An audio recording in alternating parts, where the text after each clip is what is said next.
What is up, everybody? Welcome to the MMA Engine and welcome to Propability. We're going to take a dive into some of these props for UFC 283, Glover Texeira, Jamahal Hill. We have 15 fights to talk about, lots of violence sticking out, lots of very wide lines like last week. It should be a really good card, though. Can't wait to break it down with Uncle WEEZY. WEEZY, what is up? You looking forward to some UFC 283?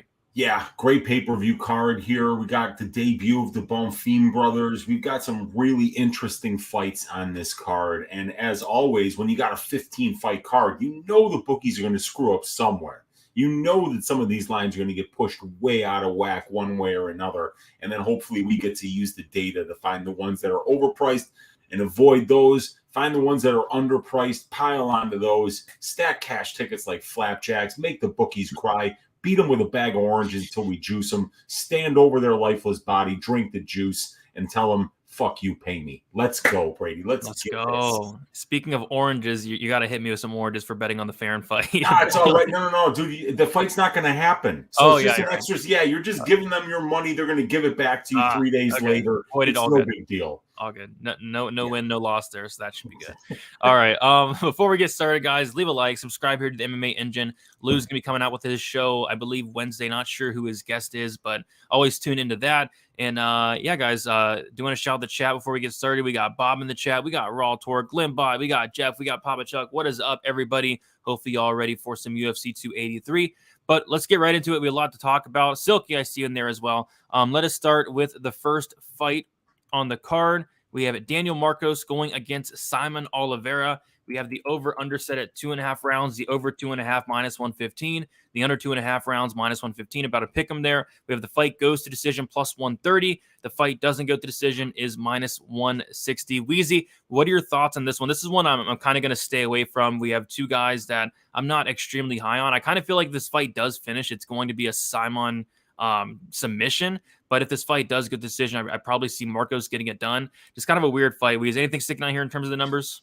Yeah, actually, it kind of is, Brady. Now, we don't have a big sample size of UFC fights here, so we want to really pay attention to this line number 9 here, which is the long-term divisional finish rate of the 135-pound 3-round fights compared to whatever that percentage is of the implied probability of the line. It kind of tells us which way the money has already went, and which side is overpriced, which side is underpriced, which is the market using their eyes usually to determine, I think this fight finishes or I think it doesn't.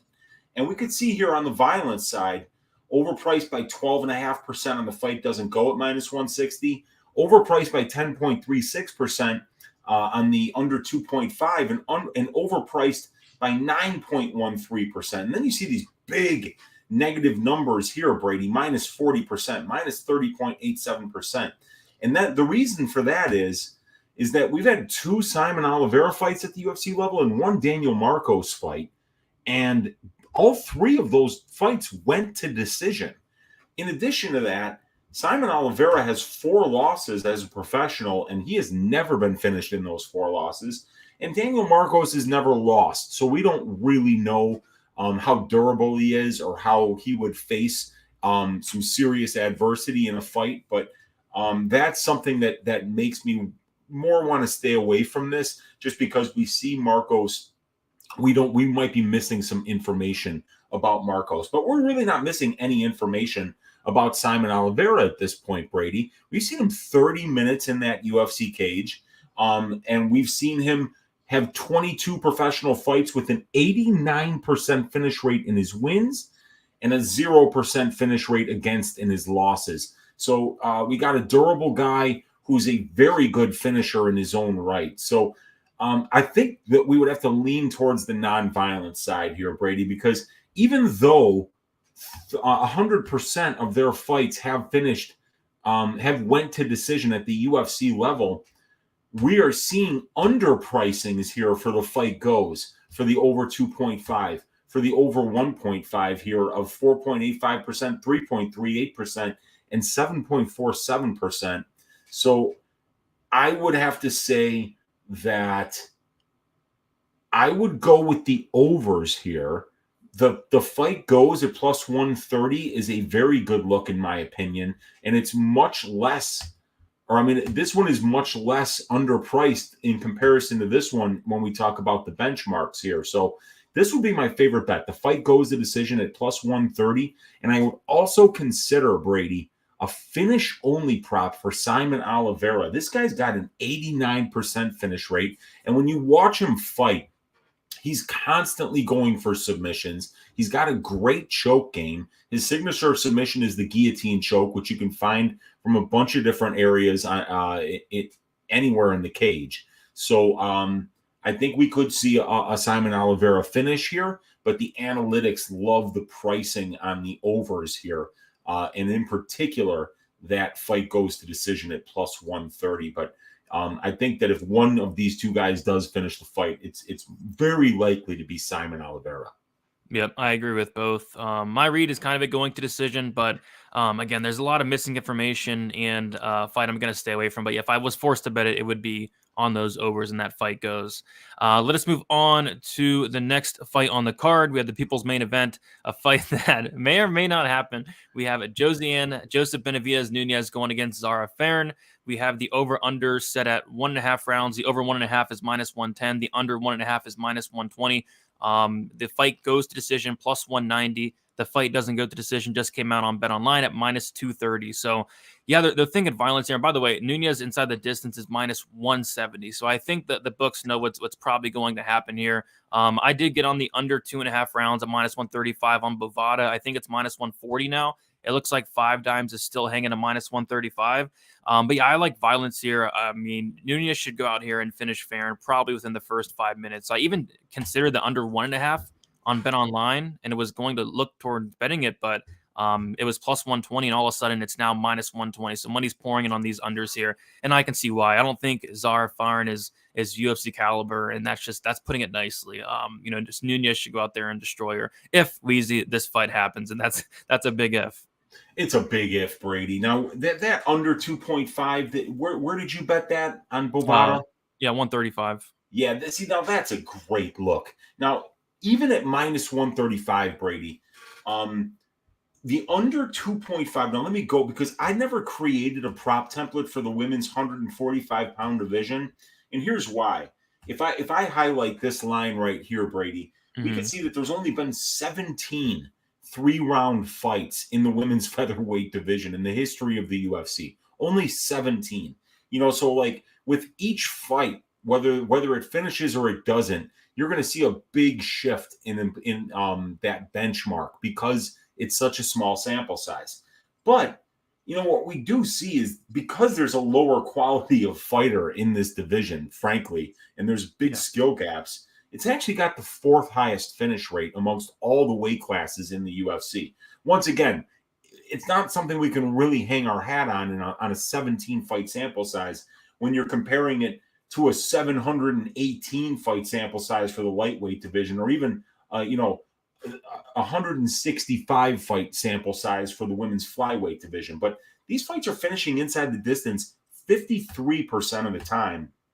And when you watch Josiane Nunez fight, you can kind of tell that this woman doesn't really care about being technical. She's going to walk forward. She's going to throw bombs. And the fact that Farren is going to be about a foot taller than her. And this Zara Farren, what a liar she is. 5'8"? My fucking ass, 5'8". There's no chance she's 5'8". She's 6 feet tall.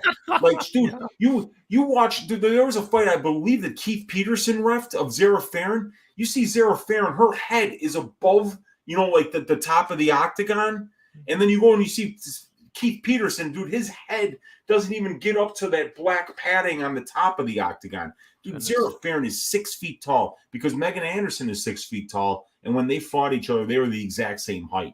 So Zara Farren is going to be way taller here. But in order for her to be able to use that length to her advantage, she's going to need an opponent that doesn't pressure her and doesn't grapple. And Josiane Nunez is going to pressure her. So stylistically, even though you're way overpaying by these huge numbers here, Brady, 32.36%, 26.43%, and 32.39%. And this is against the 135-pound benchmark, which is the the next division down, but we've got a bigger sample size. So I figured it made more sense to use those numbers. But if we were to use the 145-pound numbers, these numbers would look a lot smaller, because there is a higher finish rate at 145. But because we don't really have data for the division, we just have to use our eyes on this one. And yeah, it's overpriced. Yeah, and under 2.5 at minus 135 is obviously way better than a fight doesn't go to decision at minus 230. So if you can get that under 2.5 at minus 135, hammer it. That's a great line.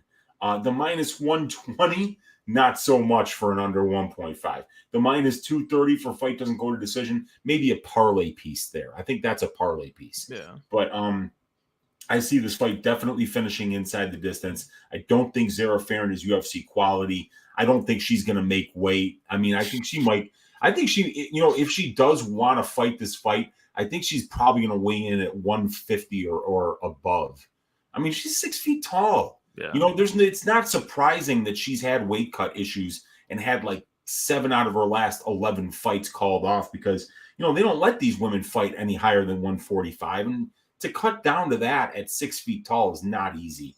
And especially when you're a horrible athlete with no skill like Farren is. So, yeah, I like the unders here. And especially if you can find that under 2.5 around anywhere minus 160 or better, I think it's a smash spot. Yeah, Propaholic saying he took the under 1.5 after he taped it at plus 145. Yeah, I saw that plus 145. That has been completely smashed. There was no 2.5 at the time. My gosh, Nunez should kill her in a minute. Yeah, if she doesn't, she should be ashamed of herself. I mean, I think Zaren's the worst fighter in the UFC now that Vandera's gone. Yeah, I think you're right, dude. Yeah. Can't think of worse, to be honest. But yeah, that should be a fight that may or may not happen, though. We'll see. Next, we have an interesting one. WEEZY, this is one I'm really struggling with. We have Nicholas Dalby going against Warlley Alves. We have the over-under set at 2.5 rounds, the over 2.5 minus 110, the under 2.5 rounds minus 120. The fight goes to decision plus 110. The fight doesn't go to decision is minus 140. And I'm always looking to play violence in Warlley Alves' fights. He has not seen the distance in like 5 or 6 years. It's been forever. But he's going against Nicholas Dalby, and he's the complete opposite. He's going to decision each time. He's as tough as they come, and he's not finishing anybody. So kind of a clash of styles here from a prop perspective. So this is one where I think it's either pick your side or just stay away. So I think I'm going to stay away from this one, WEEZY, but is there anything sticking out in the numbers on this one? Yeah, I mean, I was just going to look at so we've had 4 fights of Warlley Alves that have went to decision, and one was with Ryan Barberena, one was with Salim Tulari, one was with Kamaru Usman, one with Alan Jouban. All the rest of the fights have finished inside the distance.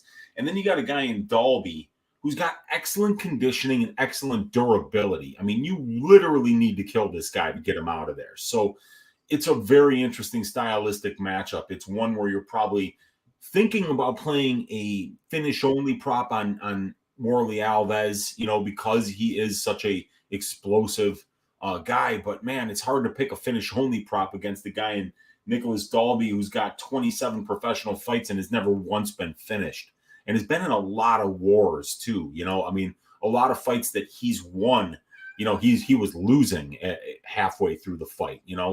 I think a Nick Dalby 3rd round prop here could be a really interesting spot because I like the fight doesn't go to decision. Unfortunately, it's kind of overpriced here, Brady, as we can see.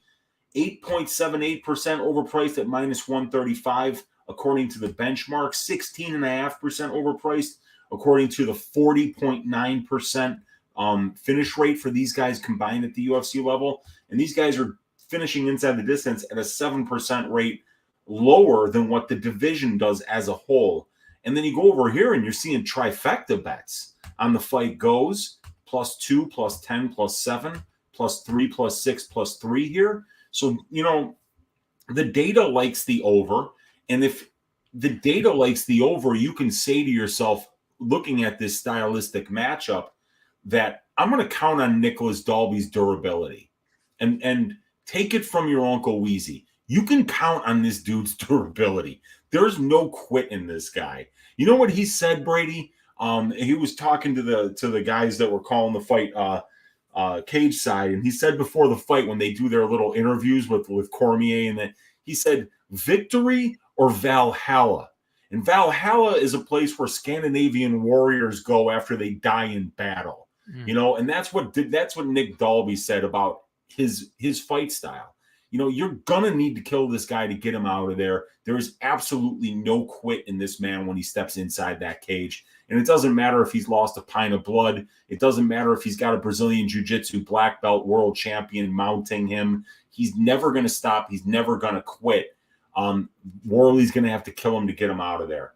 And because we've never seen Nick Dalby finish any fights at the UFC level, I think that the data, it's got to bless this over 2.5. The fight goes to decision. And since we're highlighting the data on this show, let's say that we can not only count on Nick Dalby's durability and lack of finishing ability at this level, Brady, but that they're underpricing it as well. And just like we like to go with killer be killed fighters when we have for the under, we like to go with decisionators for the over. And Nick Dalby at the UFC level has had 9 fights, and all 9 of them have went to decision, with the one exception being the no contest where Jesse Ronson was hopped up on goofballs. So let's say that the fight, let's say that over 2.5 at -110 is the best bet, because I could see a late finish from Dalby, because the guy always brings it late in fights, and Worley Alves has known to get tired. So fight starts round 3. Over 2.5, I think, would be the best looks for this one. Yeah, this one's rough. I'm staying far away from this one. I typically don't like betting Worley Alves fights because anything can really happen. But yeah, pretty easy pass. Next we have Terrence McKinney going against, pull it up here, Ismael Bonfim.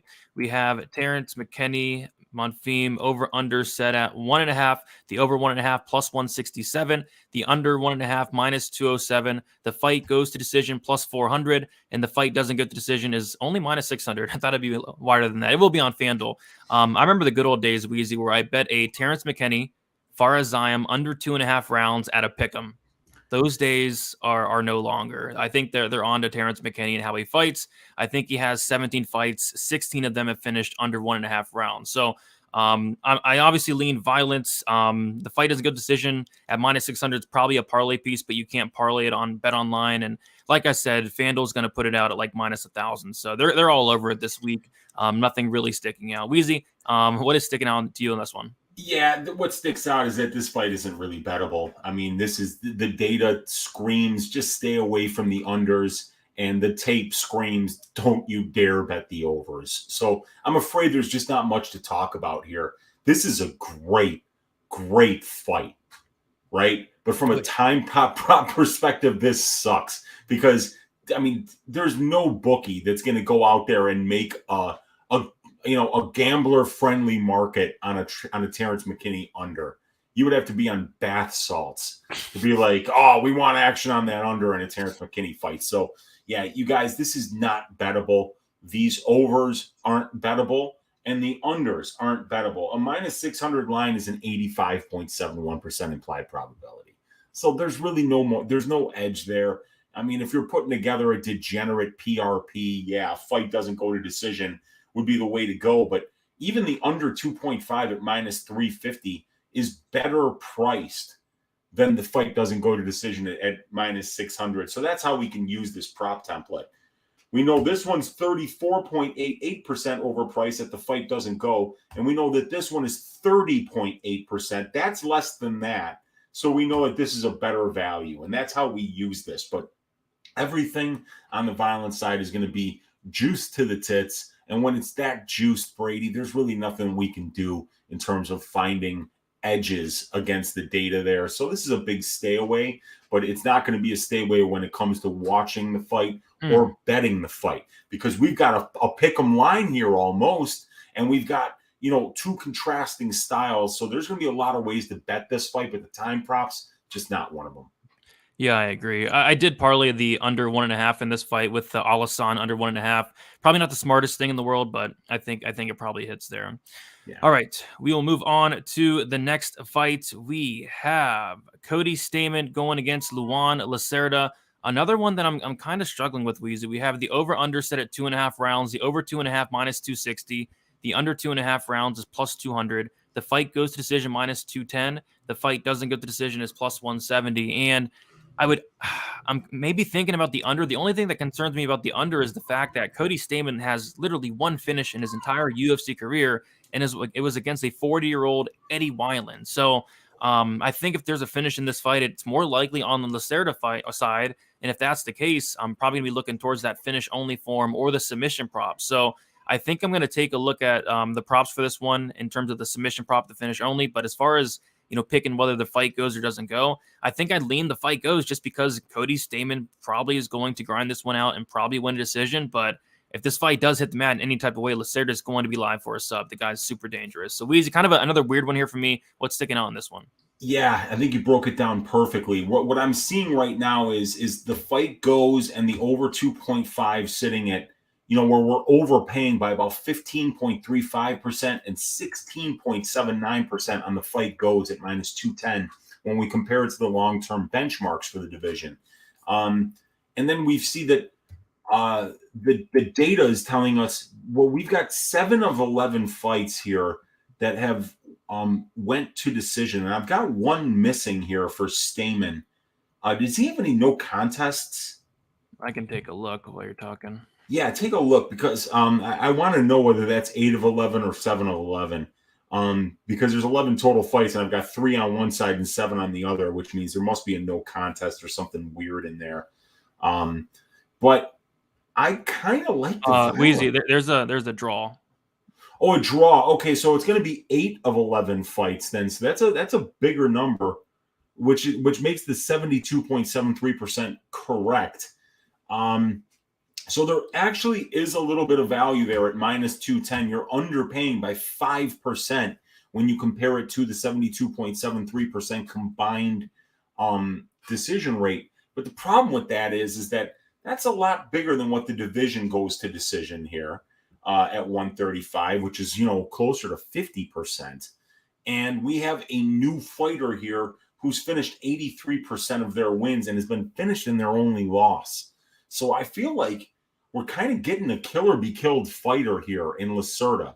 And to me, this is a striker versus grappler matchup because when you see Lacerda on the feet, he's going to have this length advantage. He's going to be much longer and taller than Stamen, but Stamen's the much better boxer. And he's a very good wrestler. He's got excellent takedown defense. So I could see Lacerda, if he's unable to get takedowns early, potentially getting tired, potentially getting knocked out here, even ground and pounded out. But if he gets Cody Stamen down, this guy has got a really, really slick submission game. And the fact that they're giving Lacerda with no contender series fights, okay? Not, and his debut is against a guy that's been in there with the champion, Aljamain Sterling, been in there with Brian Caraway, been in there with Song Yadong, been in there with Turbo Perez, been in there with Said Nurmagomedov. The fact that they're giving Lacerda Cody Stamen as his debut, I think says a lot about what they think this kid's ceiling could be. So I think that this is a very sneaky underplay, Brady. Under 2.5 sitting at plus 200, 9.8% underpriced according to the benchmark. 11.74% underpriced according to the benchmark for fight doesn't go to decision. I like that under 2.5 at plus 200. Yeah, I'm with you. That was one thing that definitely stuck out to me. But like I said, the only thing that scared me away is the fact that Cody did not finish his 1, 2, 3, 4, 5, 6, 7, 8, 9, his 10 fights before the Wineland fight. But to be fair, it is against good competition. Nurmagomedov, Dvalishvili, Philly, Rivera. You're not finishing any of those guys. You're not finishing Kelleher. You're not finishing Yadong. You could Perez, you're not finishing him. You're not finishing. So he's fought really good competition. So maybe taking a big step down in competition here could lead to another knockout for Cody Stamen. We saw when he took a big step down against Eddie Wineland, he did finish that fight. So yeah, I'm kind of with you. I do lean towards that under. Yeah, I think it's a sneaky spot. It's a big plus money number. I think where I really got hurt last week, Brady, was we talked about liking that under 2.5 in the Nurmagomedov Barcelos fight. We talked about liking that under 2.5 in the Jackson Ige fight. Yep. Plus 200 and plus 160 respectively. I didn't pull the trigger on either of those. And that hurts, man. Because when those plus 160s, plus 200s stick out with what you see with your eyes and the data is telling you that it's underpriced, you don't want to pass up on these. And I have a feeling this is one I'm probably not going to pass up on, but we'll see. Yeah, I was gonna bet the Jackson under, but whenever I went to bet it, the line was gone, far gone by then. But yeah, it went from plus 160 when we talked about it on probability to like plus 110 by fight time. So yeah, we both missed it, but we talked about it. Yeah, we did talk about it. I don't know why I didn't place it, but it is what it is. We can move on to the next fight. Oh boy, if you like overpriced unders, you're going to love this one. We have Jailton Almeida going against the very handsome Shamil Abdurakhimov. The over under set at 1.5. The under 1.5 is minus 350 on Bet Online. The over 1.5 is plus 275. The fight goes to decision. Plus 550. The fight doesn't go to decision. Minus 900 on Bet Online and minus 1,000 on 5 Dimes. Jailton Almeida, 100% finish rate. All 100% of those wins coming under 1.5 rounds. The 2 fights that went over, I believe I think the one fight that went over he lost that fight by decision. So every fight but one, I think, has finished under 1.5 rounds. And it's hard to see anything else happening here against Shamil. It's a very tough matchup for Shamil. I think Jailton finishes him in the first round, but you can't bet that. Minus 350 for the under. Jailton in round 1 is minus 150. Just really no way to bet this one. So pretty easy pass. And I can't wait to see what FanDuel's going to put this fight doesn't go to decision at. I'm thinking it might be like the widest line to date. Yeah, they opened plus 630 for the the Al Hassan fight last week. So let's see that plus 630 for the fight goes. So we'll see where they open that. Maybe we might even see plus 650, plus 675, plus 700, plus 750 potentially. Yeah, this is one we can't really waste much time on this one. A, Shamil Abdurakhimov probably doesn't show up for this fight. And B, it's just not bettable. The data hates the violence, and you would have to have a goddamn screw loose to bet overs in this fight. So I think we can just move on. I mean, we're not parlaying minus 900, minus 520, or a minus 350 under 1.5. That's a 78% implied probability. No room for error there. The only way I would bet it is if Shamil not showing up counted towards the under. Then it'd be some value. Yeah, now that would be cool. We got to talk to DraftKings and see if they can make a line like that. Oh, that'd be awesome. But yeah, we could bet the under in the Nunez Farren fight too. Yes, we need those. Maybe that's something for the future. But yeah, I'm with you, man. I mean, these lines are crazy. Jailton by submission plus or minus. Wow, Jailton by submission alone is minus 200. Are you kidding me? Wow. Yeah. It's just not a bettable fight, but it'll be great to see if it does happen. I mean, this guy Jailton is special, and hopefully they can find him fights that make more sense down the road, because I don't think anybody at 205 is picking up the phone to fight this guy. So he's like, "Fuck it, I'll fight out of you. Give me heavyweights." Then he just wants to get in there. Yeah, for sure. But yeah, man, we will move on to another interesting one. We have Gabriel Bonfim. He's going against Munir Lazez. We have the over-under set at 2.5 rounds, the over 2.5 plus 115. The under 2.5 rounds, minus 145. The fight goes to decision, plus 155. The fight doesn't go, minus 185. Bonfim, a 100% finish rate, has never lost, never seen the scorecards. And he's going against Munir Lazez, who has been finished before. We got finished in the first round by Worley Alves, but typically a pretty tough guy. Took a lot of shots from Alassane. Lazez not a great finisher in his own right. Another weird one here. Anything sticking out, WEEZY? Yeah, it is a weird one. So we've never seen Bonfim lose, so we don't really know if he's durable or not. 13 professional fights, he finished all of his opponents, but like, I just don't know. I mean, you look at the level of opponents there, and there's you don't know if this guy's finishing UFC level competition. I don't think that there's any suggestion to believe that he would. So my immediate thought was look over on the non-violence side and see if we got underpriced lines, and we do.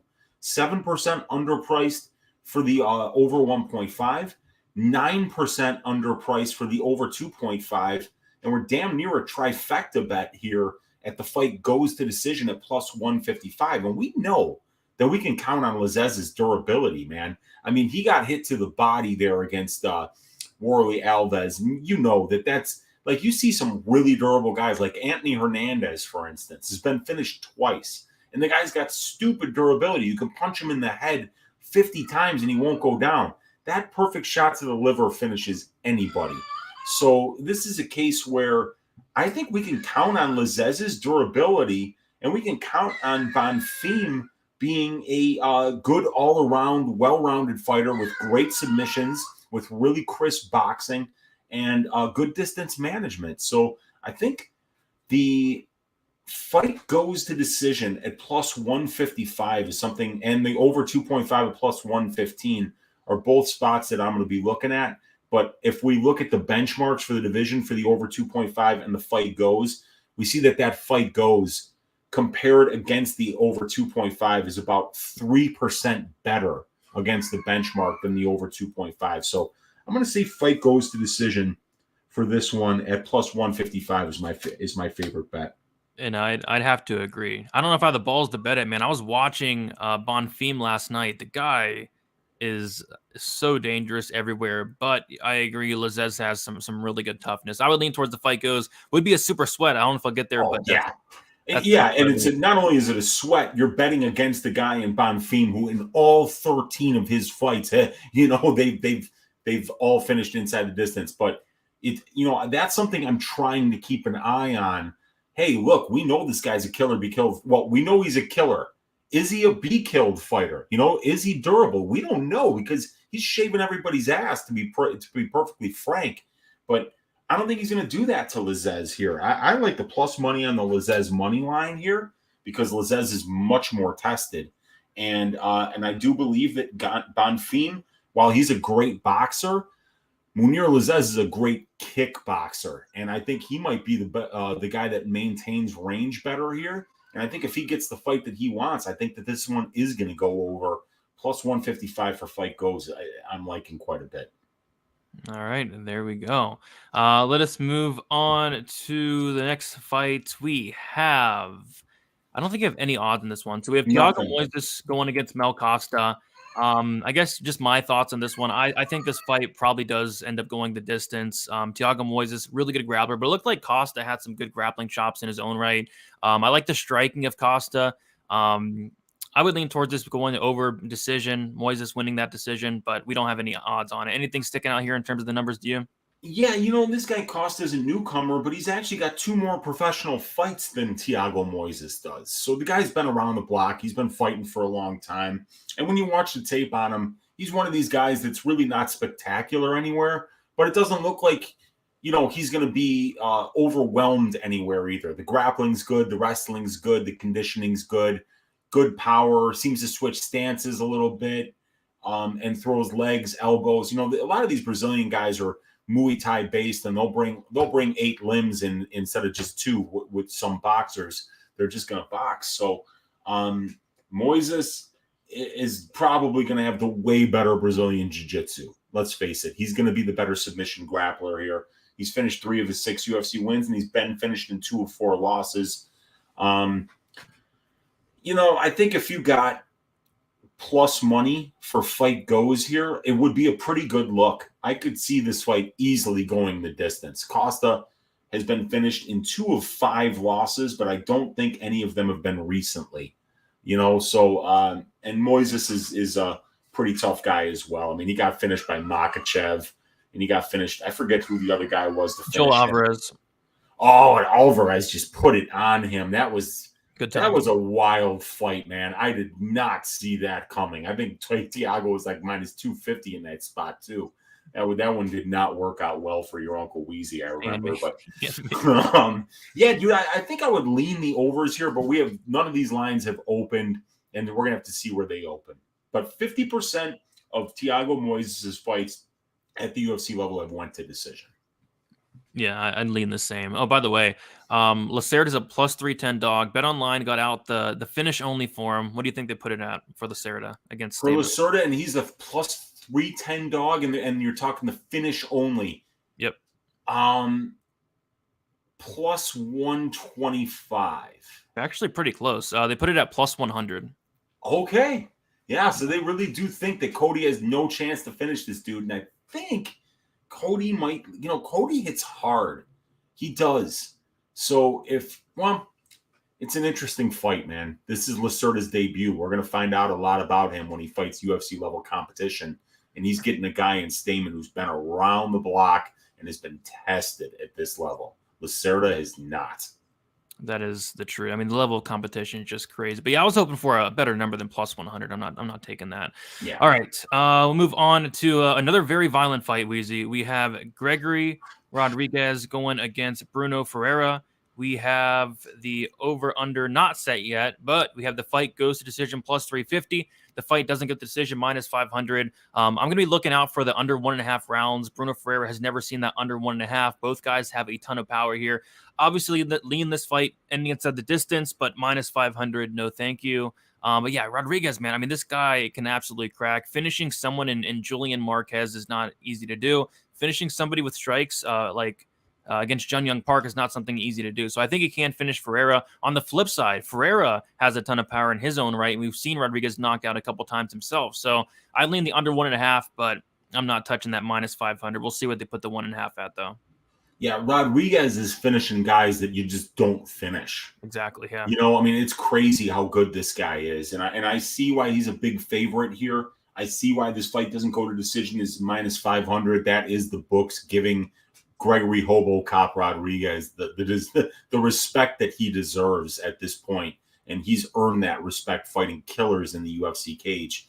And then Bruno Hulk Ferreira is a big man who's been taking his vitamins and saying his prayers. So this one does have violence written all over it. But they're both pretty durable guys too. So, I could see it maybe going over 1.5. It would be a wild fight if it did, but I'm really looking forward to this fight. But at minus 500, yeah, we can't really do anything with that. And then in addition to that, you got a guy in Ferreira who's definitely a killer be killed fighter. So, and Rodriguez is finishing guys that are durable anyway. So you can't say, well, I think Bruno is too durable to get finished because Rodriguez is finishing Julian Marquez in round 1. You could hit that guy with a shovel 5 times and he would still come at you. So what Gregory had to do to that man to get him out of there is scary. So even though, yeah, I think Brady, the under 1.5 is probably going to be the way to play this because at least you can hang your hat on the fact that Ferreira has never been over 1.5 rounds in his pro career, and he's taken this fight on short notice, and it's a huge step up in competition for him. So if we can get that at a bettable line, and the benchmark for the division is 37%. So we would expect that that's going to be overpriced by about the same amount, about 25 to 30%. So if we add 25 to 30%, we're going to get 60 or 65% on this, which means that we should be getting a minus 150-ish, minus 175 would be the price that I would expect we would see for this under 1.5. And at that price, it would be overpriced by about minus 150 would be 23% overpriced, but it would still be underpriced by 6.67% when we compare it to Rodriguez's under 1.5 rates at the UFC level, Brady. So that would be me. That would be my math saying that this is probably going to be closer to minus 175 where it opens, but we'll see. Yeah, we could talk about this. Dove Space Cowboy saying Rodriguez Ferreira fight doesn't start round 3 is minus 112 on FanDuel. They opened that on FanDuel? No, remember we talked about it last night. They put the under. It's supposed to be under 2.5 at minus Oh, yeah, 112. that's right. That's right. So minus 112 for doesn't start round 3 is only 7% overpriced according to the benchmark. When the fight doesn't go to decision at minus 500 is 28% overpriced. So, you see that this is 21% cheaper according to the benchmarks than this one is. So at minus 112 for fight doesn't start round 3, that's an actual bettable line that you can hit right now. Hit it. No, I'd smash it, but it's a mistake. I mean, It's got to be a mistake, right? It says over. They have total rounds, and they have over 2 or under 2. That's not a real thing. Well, but they do offer fight starts and fight doesn't start. So yeah, over under 2 is minus 112 right now. That's, you guys, if it's being priced at minus 500 for the fight doesn't go, it's very likely that that's a mistake line. But if they're gonna honor it, you have to bet it. I mean, I put money on it last night, but I'm fully expecting them to void it. Yeah, and I'm gonna bet it right now. Actually, I mean, it's fucking stupid. There's no way I'm not betting that line. Yeah, and you'll see it. It looks like a fake line, so I'd be shocked if they didn't void it. Yeah, if they void it, they void it. Yeah. I got to get the verification code from my phone. So yeah, I had to do the same thing. Bring us the next one. I got you. All right, we'll move on to the next fight. We have the 1-800 gambler fight of the week. We have Shogun Hua going against Potieria. The over under set at 1.5. The over 1.5 at minus 125. The under 1.5 at plus 105. This is on 5 dimes. The over 2.5 is plus 170. The under 2.5 is minus 210. The fight goes to decision plus 200. The fight doesn't go to decision is minus 260. Yeah, I mean, I can't put any money on this fight. I was thinking about maybe the under 1.5 rounds. I think Potieria should go out there and start Shogun, but went back and watched Potieria last night and was, to be honest, disgusted with what I saw. And Shogun has a path to victory here. I mean, anybody could take down Potieria. So if Shogun wants to take him down, I feel like this could get extended, but just a sloppy mess of a fight here. Pretty easy pass for me. WEEZY, any thoughts on this one? Yeah, frankly, me getting this bet in is far more important to me than talking about an Ihor Potieria Mauricio Shogun Hua fight. So let me get this bet in here. But this is like the 1-800 gambler fight of the entire card, in my opinion. So I am not going to be touching this one at all. But under 112, I'm going to max bet that. And there we go.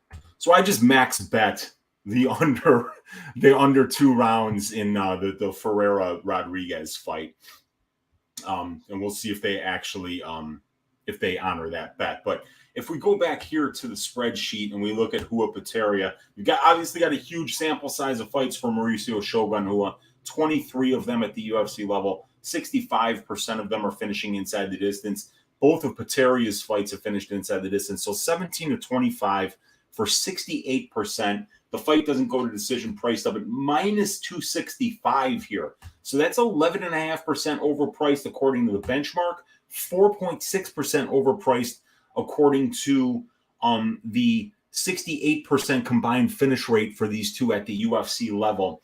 So those are really overpriced. And then in addition to that, now you're counting on a 41-year-old man who's going to be collecting Social Security soon, or a complete bum who's traveling halfway across the world to take this fight, is going to be good enough to finish this fight. So frankly, since these guys are, not great fighters, they both might look for a way out here. I mean, because 8 of their 12 combined losses have come inside the distance, and that's alarming when you're betting an over. But maybe neither one of them is good enough to finish this fight. So maybe the over 1.5 at minus 120, maybe the over 2.5 at plus 170, I think would be the best ways to play this one. But Brady, I'm not touching it, man. Yeah, I think the best way to play it is to not play it. Yeah, I agree, because, if you bet the overs, then you're going to be pissed off when one of these guys looks for the door 2.5 minutes into the fight and then it finishes. And if you go the other way and then Mauricio Shogun Hua can't knock out Potieria, and Potieria can't knock out Hua, you're going to be like, come on. Did I really just lay minus 210 on an under 2.5 and got served because neither one of these guys is talented enough at this point in each of their respective careers to finish a UFC level fighter? So yeah, this is one you're going to, if you lose this bet, ladies and gentlemen, you're going to be looking at yourself in the mirror on Saturday night, late night, wondering where it all went wrong, where the wheels went off, and where you're going to go at this point in your life for the rest of your life. And those are hard discussions to have with yourself, Brady, and I'd rather not have them at this point in my life and just stay away from this fight. Yep, staying away is best. But I'm not staying away for this next one. We have Paul Craig going against Johnny Walker. We have the over-under set at 1.5 rounds, the over 1.5 plus 125. The under 1.5 is minus 155. I bet this last week. I bet the under 1.5 at minus 140.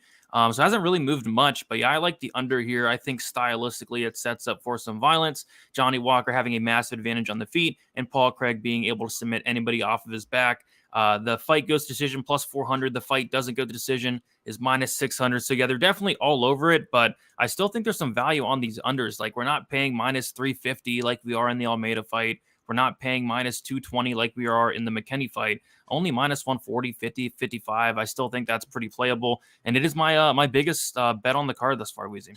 Yeah, Brady. So let's talk about that comparative pricing, right? Let's go back to Rodriguez Ferreira here, where the fight doesn't go is overpriced by 28%.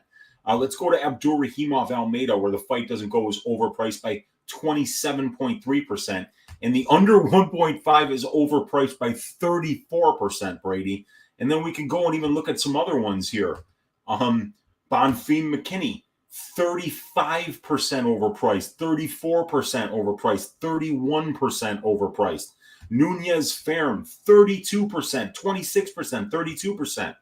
And then now you've got a guy in Craig who's finished 16 of 16 wins inside the distance. Johnny Walker, 18 of 19 wins inside the distance. 34 of 35 combined professional wins for these two cats coming inside the distance, 97.14%, and they're getting finished in 75% of their combined 12 professional losses.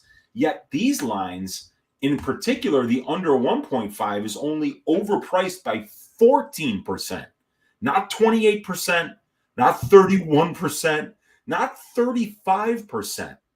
So comparatively, Brady, there's a lot of violent spots on this card. And this is one that sticks out as being less overpriced than the other ones. So that under 1.5 at minus 155 is a good look.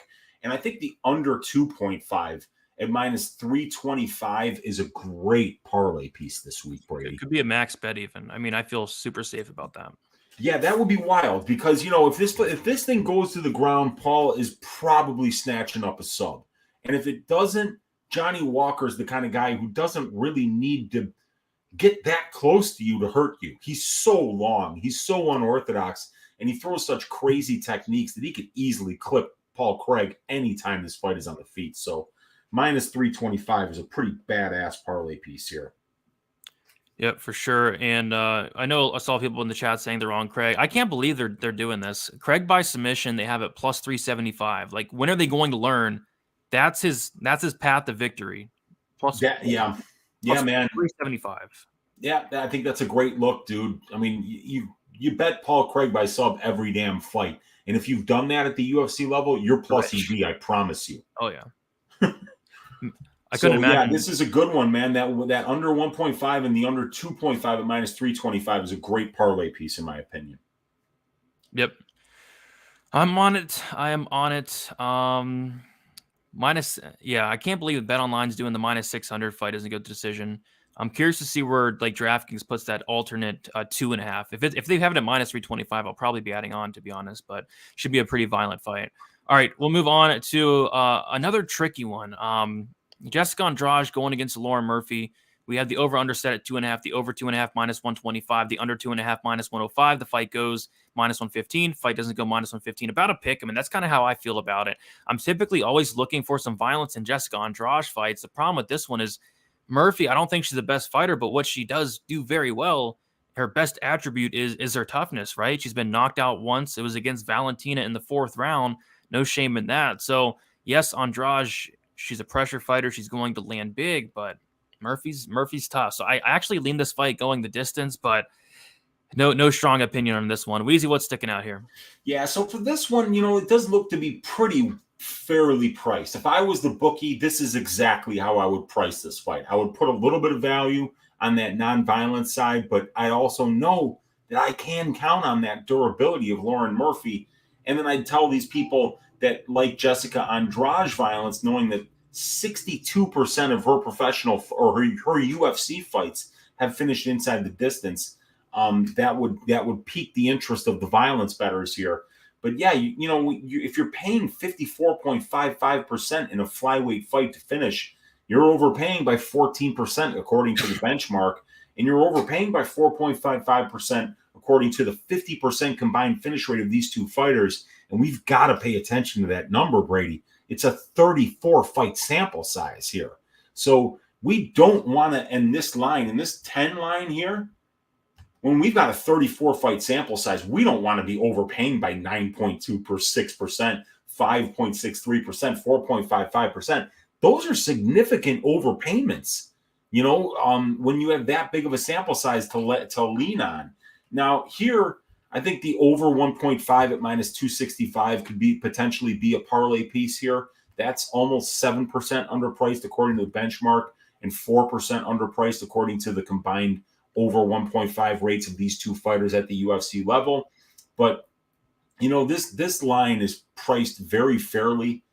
It kind of looks like there should be more value in these lines, Brady. Fight Goes is minus 120. Fight Goes is minus 115. Minus 115. What's the over 2.5?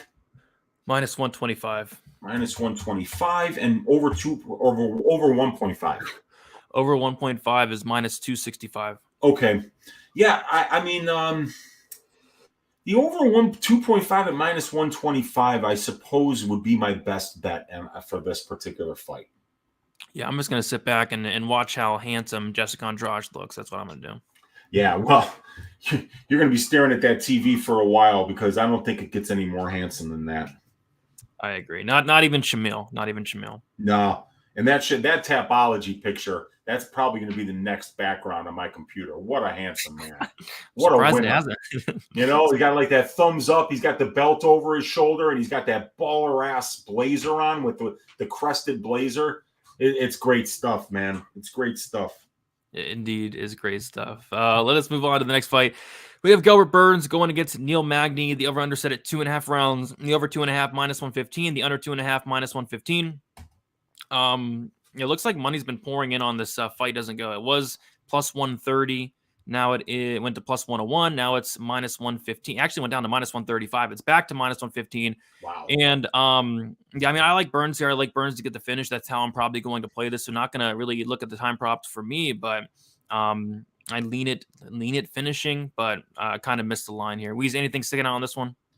Yeah, both of these guys, I mean, we got a 51% finish rate for these guys at the UFC level. For Burns, it's 55%. For Magny, it's 48%. These guys are losing inside the distance at a higher rate than they win inside the distance, which is kind of odd. Maybe a Gilbert Burns finish only prop here. Minus 500. Are you kidding? That's what I thought I saw. Yeah, minus 500. Yep. So never mind on the Gilbert Burns finish only prop.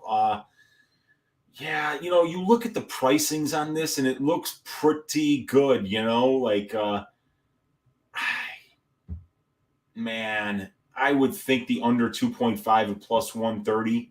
Is that where it's sitting at? Plus 130 for the under 2.5 right now? The under 2.5 is minus 115. Best under 2.5 is minus 115? Yep. Yeah, forget it, man. I'm staying away from this one. The overs don't have enough value. They're overpriced as well.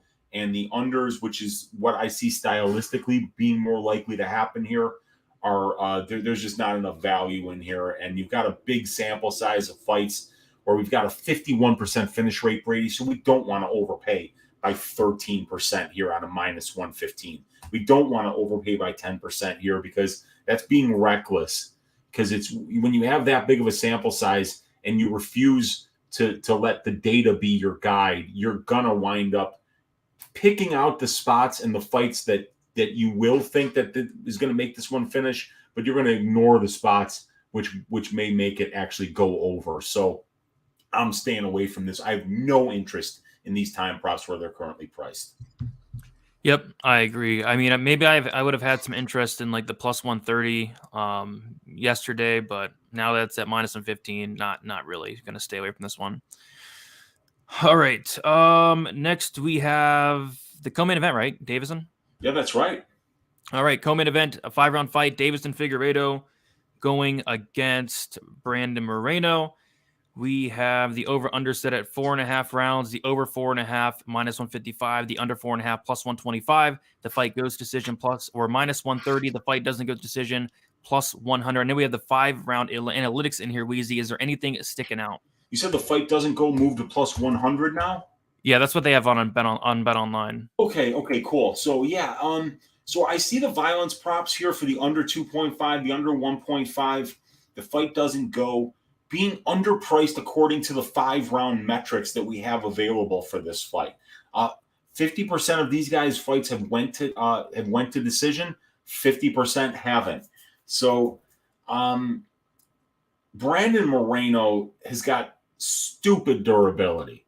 I mean, this guy got dropped 3 times in the last fight and was never even close to being finished.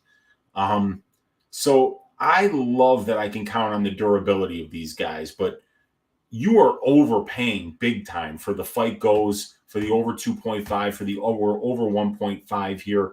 These are all pretty juiced lines, and having to sit through 5 rounds of 2 explosive flyweights going at each other that are very familiar with each other at this point, and having to pay juice to cash that bet is something that I'm not willing to do. But these guys haven't underpriced the violence props enough for me to go at it yet. The best advice that I could give here, Brady, is why would you rush? Why would you want to make a time prop bet on this fight before you see Davison Figueiredo on the scales? Isn't that the most important piece of information that we really need to see for this fight? Because guess what? How many minutes do we have of tape that we can watch of these guys fighting each other? Like 65 at this point? They've had 2 25-minute fights, and then they had one fight that finished in the 3rd round. So over 60 minutes of tape that we can watch. We can glean everything that we need to know about how these guys match up in the cage from watching the tape. The one piece of missing information is Davison Figueiredo going to have a good weight cut for this fight? And I think that we need to wait until we see what Davison looks like on the scales before we can even start to determine where the value is in these time props. Does that make any sense? It makes a ton of sense. That's exactly what I'm doing personally. Beautiful. So I'm going to say I'm not even telling you where I think the value is here because I need to see Davison Figueiredo on the scales. So there's no lean for me on the time props on this fight yet. Yep, nothing wrong with that. By the way, they took off the what fight? The Rodriguez. They took off the Rodriguez fight on FanDuel. Yeah, I'm expecting that to get voided, but that is still listed in my active bets here as a max bet. So I'm hoping they honor it. I'd be shocked because they haven't done it before. They always like put the like random fights at 2.5 and they like put it at minus 112. I don't know why minus 112. I bet it before and they voided them, but this time it was under 2. So we'll see. If they don't, I'll be very happy because I did put 2 units on it myself. But yeah, fight doesn't start round 3. I mean, yeah. Let's see what happens, man. I mean, you max bet it because it's like this doesn't make sense. This one's overpriced by 7, but the fight doesn't go to decision, is overpriced by 30%. Gotta bet it. Analytics tell us that it's off, and then we could arb out of this easily later on in the week if we want to. That is the truth. All right, main event. More violence and more overpricing. We have Glover Texeira, Jamahal Hill. The fight goes to decision plus 375. The fight doesn't go minus 550. Over under set at 2.5 rounds. The over 2.5 plus 180. The under 2.5 rounds is minus 220. Yeah, I like violence here, but man, I don't love the minus 550 to be honest.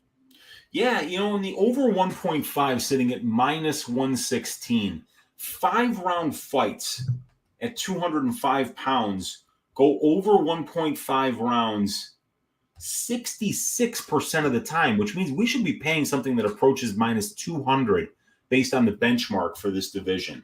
Now, Texeira and Hill are going over 1.5 rounds in their combined 30 UFC fights 60% of the time. So that means 18 out of 30 fights have went over 1.5 rounds for these guys. And what was that over 1.5? I'm sorry, it's like minus 115 or something. On FanDuel, it's minus 116 best price. Minus 116. That's underpriced by 12.33% according to the benchmark for the division for 5 rounds.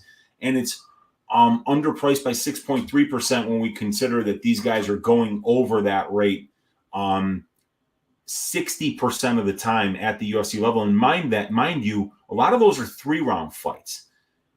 5-round fights tend to start a little bit slower than 3-round fights. So an over 1.5 is usually a little bit better divisionally for the 5-round fights than it is for the 3-round fights because it just happens more often. So I like the over 1.5 at minus 116 for this spot because Glover is not like a one-punch knockout power kind of guy. Jamahal Hill is, but Jamahal Hill doesn't have the best takedown defense, and he can be controlled on the ground. But he's not easily held there for long periods of time. So I could see this fight going over 1.5 while these guys kind of feel each other out. There's a lot at stake here. This is a title fight for Jamahal Hill, and this is a chance for Glover to get his title back. I think that these guys might come out just a little bit cautious in that first round, trying to see what these guys' timing is, try to figure out their opponent. So the over 1.5 is what I like for this one. Yeah, that was one that I was looking at as well. Minus 116 on FanDuel, which is the best price out there by a decent amount. Yeah, both guys are super tough. I mean, the only concern would be if Glover did get on top of Jamahal Hill early, there's going to be some problems. But yeah, I do see this fight getting extended, finishing second, third, fourth, around there. So, but we did it, WEEZY. 15 fights. If you can go over the spots that really stick out, and I'll let you mine. Yeah, first of all, shout out Dope Space Cowboy for bringing that up in the room here about the fight doesn't start round 3 for Rodriguez Ferreira. I think he did get that prop taken down, and we all got in there as a result of that. So thank you for that. But the parlay pieces that I like are the Craig Walker under 2.5 at minus 325, and the Bonfim McKinney under 2.5 at minus 350. I think those are 2 spots that we can put together right away as violent spots. And then maybe if we add in the Nunez Farren, fight doesn't go or whatever parlayable line there is, if it's a minus 2.5, that would be a good 3-legger. So the Craig under 1.5 minus 155, and the under 2.5 in the McKinney, that comes out to minus or plus 112 for those 2, and then adding on to the Nunez Farren fight doesn't go. That's like plus 203 for those 3. Yeah, but I was going to say the Craig Walker under 2.5, not 1.5. Oh, I thought you said McKinney under 2.5. Okay. Yeah, I did say that. I did say McKinney under 2.5 because that's available at minus 350 somewhere right now. So I think that's like a parlayable piece. Mm-hmm. And then we could do the under 2.5 for Craig Walker. So one fight has that at minus 325. And then maybe we do fight doesn't go for Nunez Farren. Yeah, that comes out to plus 141 then. Plus 141. I like that. Let's do that one for the probability parlay. It's violence. It's a live crowd. We got Zara Farren, who probably won't even show up, so we can get that back to minus money when she doesn't show up. So at least the other two spots are pretty good there. So it's McKinney and Craig. Yep. Under 2.5. And the Farren Nunez fight doesn't go. Yep, that is correct. All right. Love it. And that's plus 141 for the 3 legs. Yep. And did we hit the probability parlay last week? I mean, we had Vieira Pennington fight goes, I believe. Yeah. I think we had the Nascimento fight goes, though. Oh, did I have that? Damn it. Yeah. Damn it. Okay. Yeah, because that was in my greasy 4-legger too, and that's what we had 3 of the 4 legs there, but that one was the one that crashed it. Bummer. Well, hopefully we hit it this week.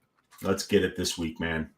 Let's go. Yeah, for me, I like the under 2.5 in the Nunez Farren fight. I parlayed the Bonfim McKinney under 1.5. I don't know if I recommend doing that though at this point. The Stamen Lacerda under 2.5, or the fight doesn't go to decision, is something I'm going to be taking a close look at. Yeah. Bruno Ferreira Rodriguez, I'm curious to see where they open up that over under at 1.5. If it's playable, I'll be adding on to that Rodriguez under 1.5. And other than that, Walker Craig under 1.5, I think is a great spot, and the over in the main event are kind of the spots I'm looking at. Yeah, I starred the what do you call it? The Lacerda Stamen under 2.5 at plus 200. The Bonfim Lazez fight goes to decision at plus 155. I max bet the Rodriguez Ferreira fight doesn't start round 2, which is no longer available. And then that Hill Texeira over 1.5 at minus 116 I like as well. There we go. All right. All right. Sorry, I was checking something. All right, guys, we did it. All 15 fights. Thank you so much for hanging out with us here on a Monday. Uncle WEEZY, let the people know where they can find you, what you have going on throughout the rest of the week. Yeah, I'm done for today, but tomorrow night, 10 o'clock Central Time on my channel, Uncle WEEZY, we will be doing Just the Tip with Uncle WEEZY. We'll break down all 15 of these fights from a tape study and stats perspective. I'll give you my track bets for this event, and then we are going to finish with Uncle WEEZY's ass shaving of the week. And Wednesday, Brady and I, Monk, and Gordo will be doing the DFS show on Pub Sports Radio, and 10 o'clock Central Time, right back on Uncle WEEZY's channel, where we'll do Uncle WEEZY's Ask WEEZY. So we're other than that, let's just stack cash tickets like flapjacks for UFC 283, crush these bookies, and then enjoy the week off. Let's do it. All right, guys, follow me on Twitter, DFS_numbers, Instagram, DFS by the numbers. My prediction video is out, and it's time to go watch the Die Hard podcast. So go check that out as well, guys. Leave a like, subscribe. We'll talk to you very soon, and best of luck for UFC 283. See you guys.